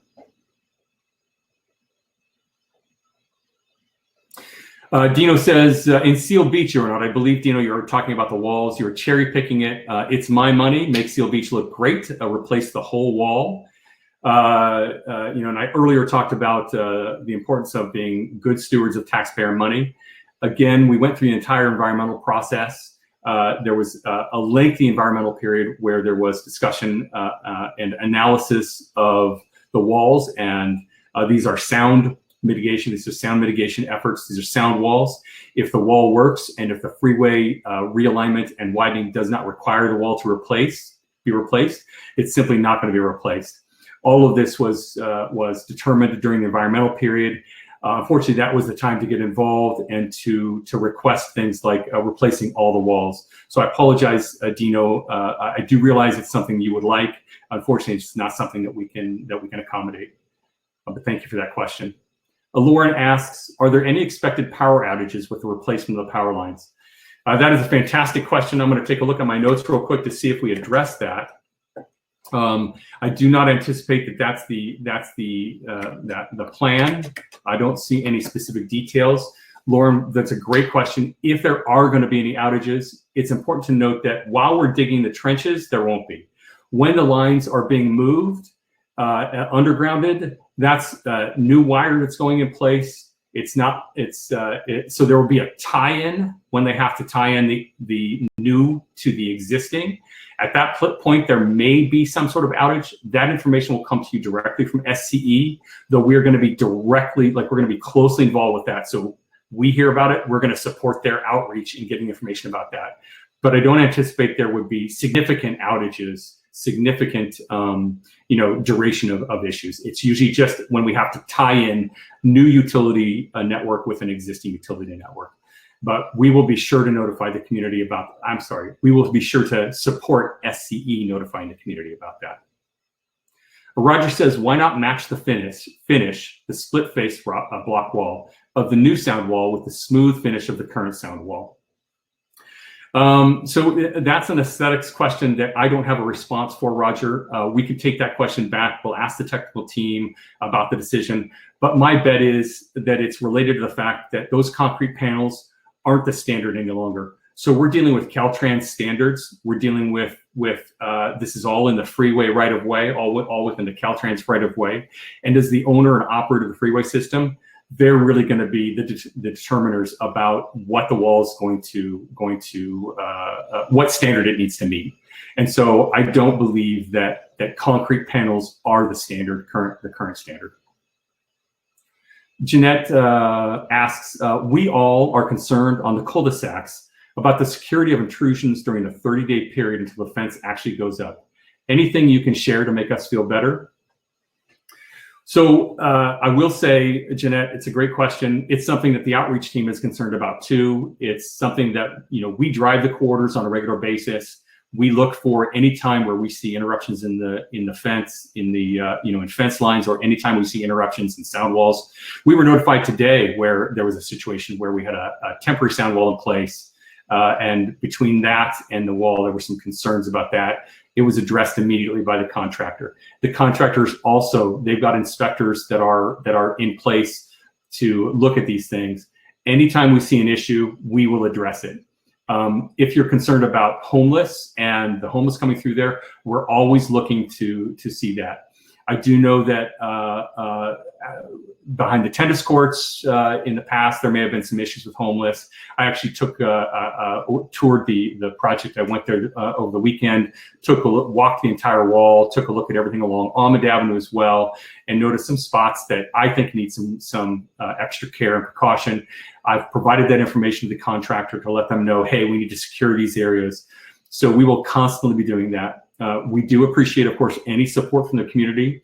If you see something that you don't think is right in terms of there's an access point that shouldn't be there, let us know. We convey that to the contractor. They get on top of that really quickly because they don't want to have anybody, accessing the freeway from the street side or vice versa. Bruce says, Edison will be putting underground. I didn't see that question. Could you put that back up, please?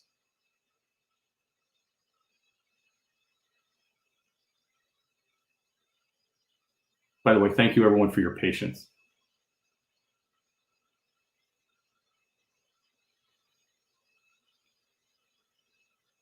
Looking for Bruce's question. Maybe I can scroll down and see it myself here. A lot of questions. There it is. The question from Bruce. Edison will be put underground before the sound wall is demoed or rebuilt? The answer to that question is yes. That activity is expected to take, the trenching is expected to take about 2 months. So that's to basically, and not just trenching, right? They're creating a new environment to put those wires underground, put the utilities underground. That work, the prep work for that is about 2 months. But then there will be additional time for SCE and Frontier to come in and actually do their portion of the work, which is to install the utilities themselves, the lines themselves. But that will all be completed prior to the wall work being started. It has to be done first. Brenda says, hey, Chris, thank you so much to you and all the people who work really hard to keep us updated. Really appreciate that. We do work really hard. You know, I've got a team of 3 folks, as I mentioned, behind the scenes here, helping to moderate the questions, helping to get those answers up, trying to make sure that we have everything going on and going smoothly. And this is just one of many things that my team does. I'm so impressed with them. They work so hard to keep on top of activities, hundreds of activities that are occurring and impacting people along 16 miles of the project. So I definitely applaud them, and thank you for your support. Really appreciate that. Larry asks, is the wall vegetation creeping fig? You know, Larry, you and I are probably the only 2 people who know what that is. I'll check. I don't know what the vines are. Caltrans has a very specific palette related to the requirement to be drought tolerant. That is not to say that there won't be landscaping. I forgot the word, but there will be water. There will be, you know, things will be watered. So we'll check on those plans for you. We will make sure to get back to you about what it's going to be. Creeping fig, I remember my parents had that at their house all over the back wall, and it was awesome until I think it took over the entire house. Clayton Kingsley Thomas says, what is the anticipated time frame for the construction of the new sound wall? So what we're looking at is about 6 months. This is what we're being told now by the contractor. Sometime in late September or early October, the work will start on the 2 sections of wall, and it's expected to be completed by late March, early April. So about 6 months worth of time. That could be impacted, of course, by weather or by site conditions, things that we run into that weren't expected or weren't part of the analysis. The geotechnical analysis didn't show up in the geotechnical analysis or the as-built plans for the existing wall. Larry says, I'm glad it isn't, but why is the park wall unaffected? So Larry, that's a fantastic question. We want to not impact the park in any way, shape, or form. We don't want to touch anything in the park.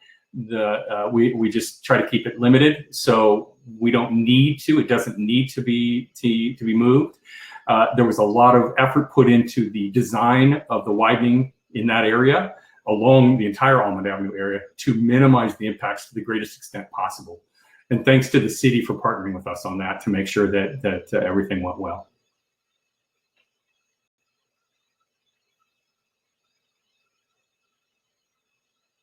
Ben says, how are the old wall style and new wall styles going to blend?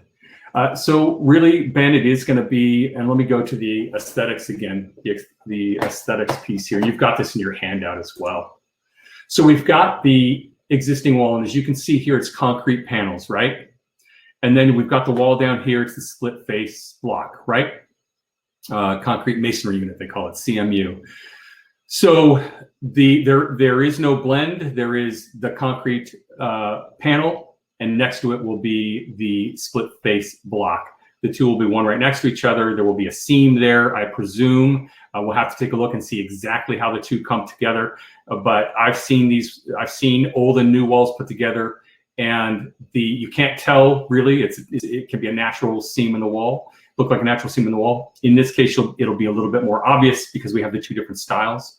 But of course, we will have vines that will be growing on the walls, so that will be also in place. One of the things that I do need to check on will the I don't think this is the case, but under the landscaping plan, will the existing vines on the existing wall be replaced? I don't think that's the case, but we'll check. Hope that answers your question.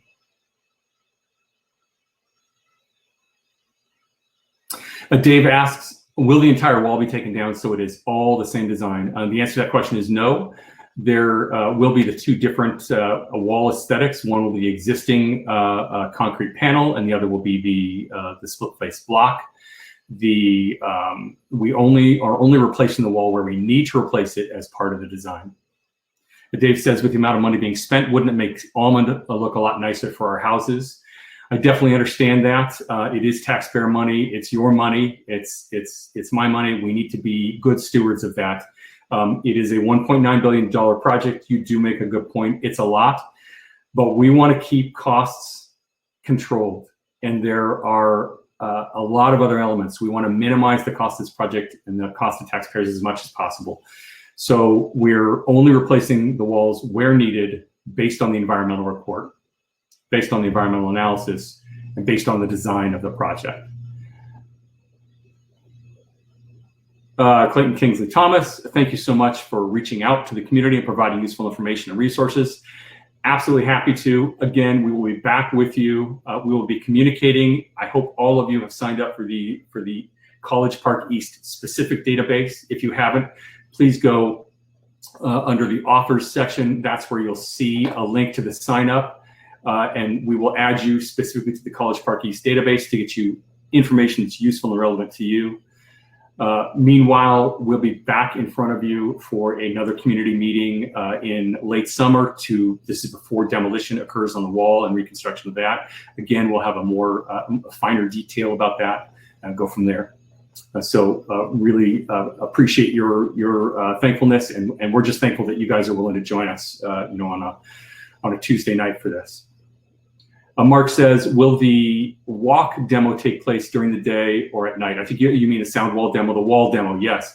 So generally speaking, since we're going to be carving out a specific work area, we anticipate the demo to take place during the day. I think there will have to be some activity at night, though. A lot of times what they do is, if they can manage it with the space they've got from the freeway side, and the area that they've created on the the open area that they've created by putting the K-rail down on the Almond side, they may have enough space to do all the demo during the day, but they still will have to say load out at night because they have to have trucks merging on and off the freeway and into freeway traffic. So they need to actually have lane closures for that. So I do anticipate nighttime activity. I'm hoping no nighttime demo occurs.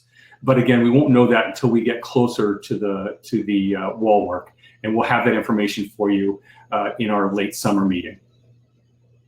Susan says, how will the new vines be watered? Are they drought tolerant? There is a serious drainage problem in our neighborhood, and standing water will breed mosquitoes. All right, so yes, there should be landscaping irrigation. That's the word I was looking for earlier. Irrigation should be part of this. I want my team to verify that. So we're going to go back to the landscape architect on the project, verify that, and we'll get back to you. But yes, I believe the vines have to be watered. If there is existing irrigation, it likely will have to be replaced in kind. So we'll tie into that existing irrigation is most likely the plan there. It does have to be drought tolerant. Caltrans has a very specific palette that the landscape architects on both the OCTA, we coordinate, the OCTA landscape architect coordinates with the contractor's architect on the landscape plans. And yes, they do have to follow a specific palette that includes drought tolerant. Dave says the wall will not be hidden because of a lot of the vines never grew.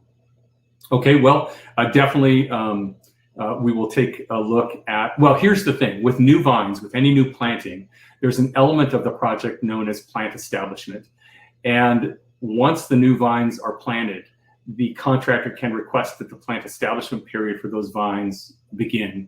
That plant establishment period is about a year. It can last longer, depends on what the contract says. I don't know the specifics for here, but if any vines don't grow or die during the plant establishment period, they have to be replaced by the contractor. Once that portion of the project is released, then Caltrans takes over and has to address that. And we'll talk to Caltrans. If you're dealing with some issues right now, we may not be able to address them, but once the project is completed and been signed off, then we can certainly facilitate discussions with Caltrans, or you'll be able to submit to Caltrans a maintenance request to address any issues with landscaping. Dave says it would be pretty to have a vine with flowers. We'll take that back to the team. I don't know that that is within the context of the palette that Caltrans has approved, but we will take that back to the landscape technical team and let you know. Harley Coster says, how many feet will the wall be moved on Daisy? So let's head over to the, you've got this in the files section of the webinar here. You can see that, and I don't know if you can see my screen, I don't think you can, but you've got all of these PDFs, and I'm going to go ahead and head to the screen I'm sharing to show you. And you can see here, when we get to Daisy, we have about 40 feet. It's the same existing, but that's where the taper starts. So you can start to see we're going to taper here. It tapers down to 39 feet. So from over here at Dahlia, where the new wall starts, we're going to tapering down to 39 to 37 to 36 at Iris. So right at Daisy Street, you'll still have 40 feet curb to curb. So it'll be the same as it is today. Hugh says, what are the steel plates on Almond for? Will they be removed after wall construction is complete? So my bet is, since none of the SCE work is started, that those steel plates are actually related, and I drove over them over the weekend. Those steel plates are related to the work being done by Exo Communications. That's actually not related to our project. It's communications. I believe some communications lines that Exo Communications is installing. Those plates are just in place to cover any kind of trenches. It's all temporary. Once the once Exo Communications is done with their work, those would be removed. However, if they're in the location where additional work is being done by SCE and Frontier, then you'd have steel plates in a similar situation. But those aren't left on the street. Those are just temporary we plate any trenches for safety reasons while work is being completed, but they're removed at the end of the job.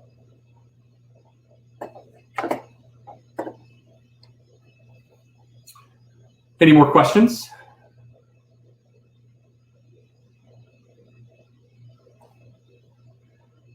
Brenda, hi, I have a few neighbors who missed this meeting. Will you be showing this meeting on the OCTA website? A fantastic question. We are recording this meeting. It's being recorded as part of our the tool that we use. It's great, and it allows us to post. We'll be downloading the meeting and posting it on YouTube within the next 24 hours. There will be a link on our website. So if you go to octa.net/405 project, you'll see a link. It will take you to YouTube. The video of the entire webinar will be there. We'll also make available all of the PDFs that we have listed here. And again, we'll be providing a survey in the next couple of days or so. We'll let you know in the survey that you can go back to the website. We'll just be a reminder for folks that you can find a link to the video on our website. So that'll be in the next 24 hours. So thank you for asking. Yes, it will be available. So anybody who's missed it, and that's shareable, just like sharing anything on YouTube. Ben says, what if you have an electric car? Is it discounted? So this is related to the express lanes, a question about the express lanes if you have an electric car. So right now, whatever is in place for electric cars, that's, and I'm sorry, it'll be whatever is in place, whatever the state has in place for electric vehicles and discounts or using the carpool lanes or express lanes. That same thing will be in place when the express lanes open.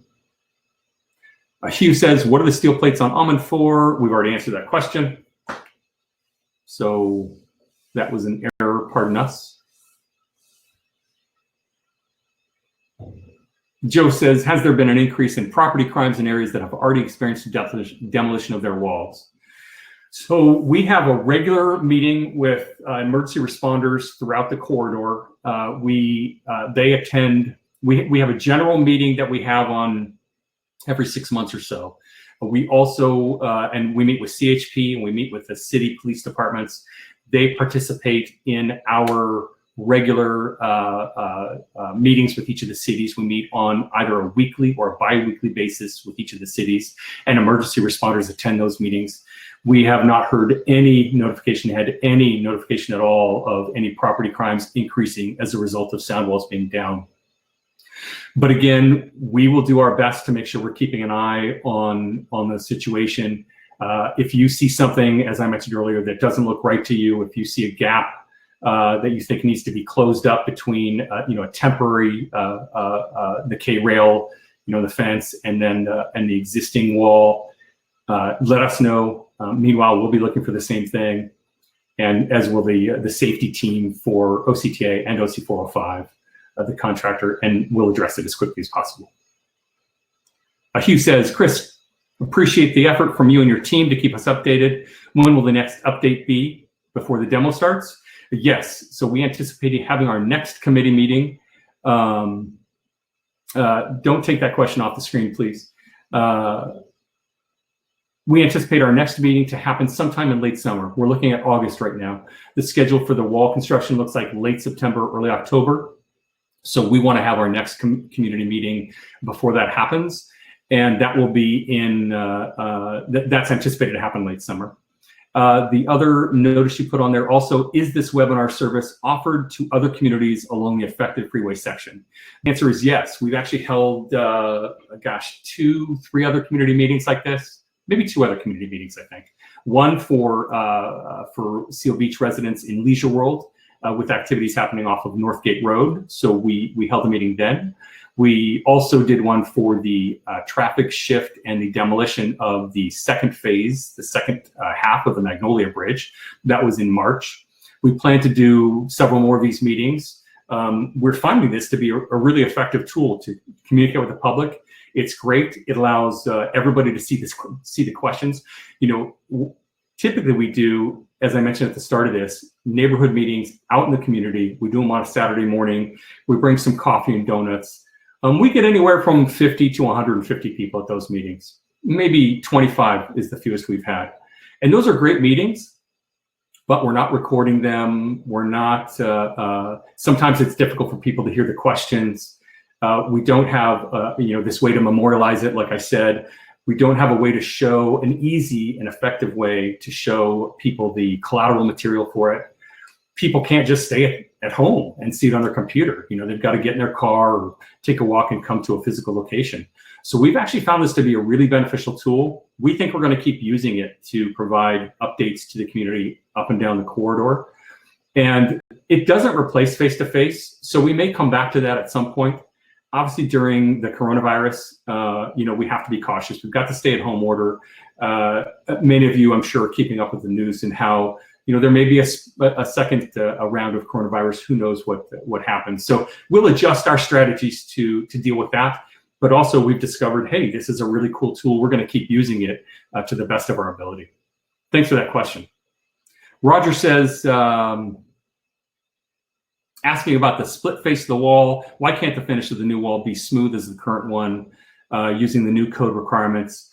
We can look into that question. Again, as I mentioned, we'll ask the technical team to look into the standard to find out about it. But at this time, the plan is to continue with the split face block wall and mixed with the concrete panel.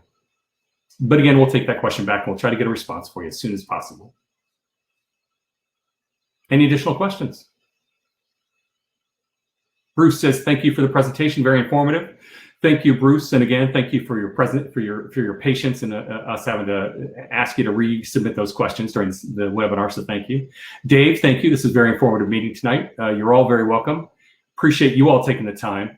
Looks like we're down to about 22 participants. When we started the meeting, we had about 50, 54, 55. I don't know what our peak was, but it was really good to see people participating. I love it. It makes me happy to see that a tool we're using is being useful. Dino says, why not make an exit between 22 and the Seal Beach exit? I think, Dino, you're probably talking, I'm going to go back to the access map. And you're talking about here. And there wouldn't be enough time. First of all, we have to provide an opportunity for people coming from the 22 to access the express lanes here and to get in and out of them here for the 22. So there wouldn't be any spot. There just physically isn't enough room in this space to accommodate that merge happening to and from the 22 and people who need to get in and out to get off at Seal Beach Boulevard. It would be too dangerous, so we can't do that. I sure hope you guys can see me okay. It's getting dark outside and I forgot to turn the lights on. Dino says, why were we never notified about the environmental report? Dino, great question. So I'm not sure how long you've been in the area. Could have been many years. The environmental, first of all, this project started probably about 15 years ago. The environmental process lasted, gosh, a good 8+ years. The final environmental documents were approved in 2015 and released. But prior to that, there was a lengthy environmental phase. And you can take a look back. I think there were a lot of newspaper articles about that. If you want the specific details, you can actually find them on our website under the resources section. You can find more details about the environmental process and the time frame, the timeline around that. But during that process, there is a period during which the public is invited to comment on the environmental documents. The Caltrans oversaw that environmental process, but OCTA was deeply involved and went above and beyond in engaging the community. There were many, many meetings with the community. There was a supplemental environmental analysis done for the north end of the project that I believe involved Seal Beach and Long Beach, or maybe it was just Long Beach. But that information is in there on our website. There were numerous, each time there was a meeting, there was a mailing that was sent out. So people received mail, direct mail about this. We advertised these meetings in newspapers. There were, again, many stories, many media stories about them. So many opportunities to be involved. The final environmental documents are available through Caltrans, where we can connect you with their public information office and you can talk to them about how to get copies of that. But they are available for review. Very, very thick documents, a lot going on in there. But I find them very useful and very worth digging into. Any additional questions?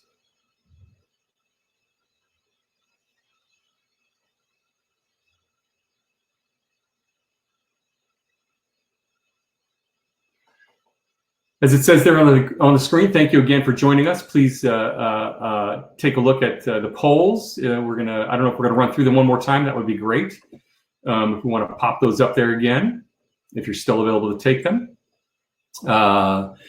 Also, don't forget the materials that you can download. So download those, share them with your neighbors. Please note that the recording of this will be up within the next 24 hours or so. So head over to our website at octa.net/405project. Thank you again for your time this evening. We've spent, gosh, almost 2 hours together. So I appreciate you giving me that opportunity. I'm gonna say thank you to the team behind the scenes. They did a fantastic job of keeping things moving, keeping things going. I really appreciate that team. And I'm going to say thanks to my family, who's keeping quiet in the other room and not interrupting us. So thanks to them as well. So I appreciate all your time. Have a good night. Send us questions if you have them to 405project@octa.net or give us a call on our helpline. I'm going to put that up. I'm going to stop my screen sharing and put that up for just the last bit of moment. Folks can take a look at that. Go back to the slideshow. I'm going to start that presentation and show you that last slide there. This is where you can reach us by email, our project helpline, and all of our other tools. And of course, check us out on social media, follow us. We announce all our major activities on there. That's project-wide. For those College Park East specific questions, please join the College Park East database, which you can find again through the Offers tab. You click on that, it'll take you to our form where you can sign up for specific information relevant to College Park East. That's it for us. Thank you. Good night and take care.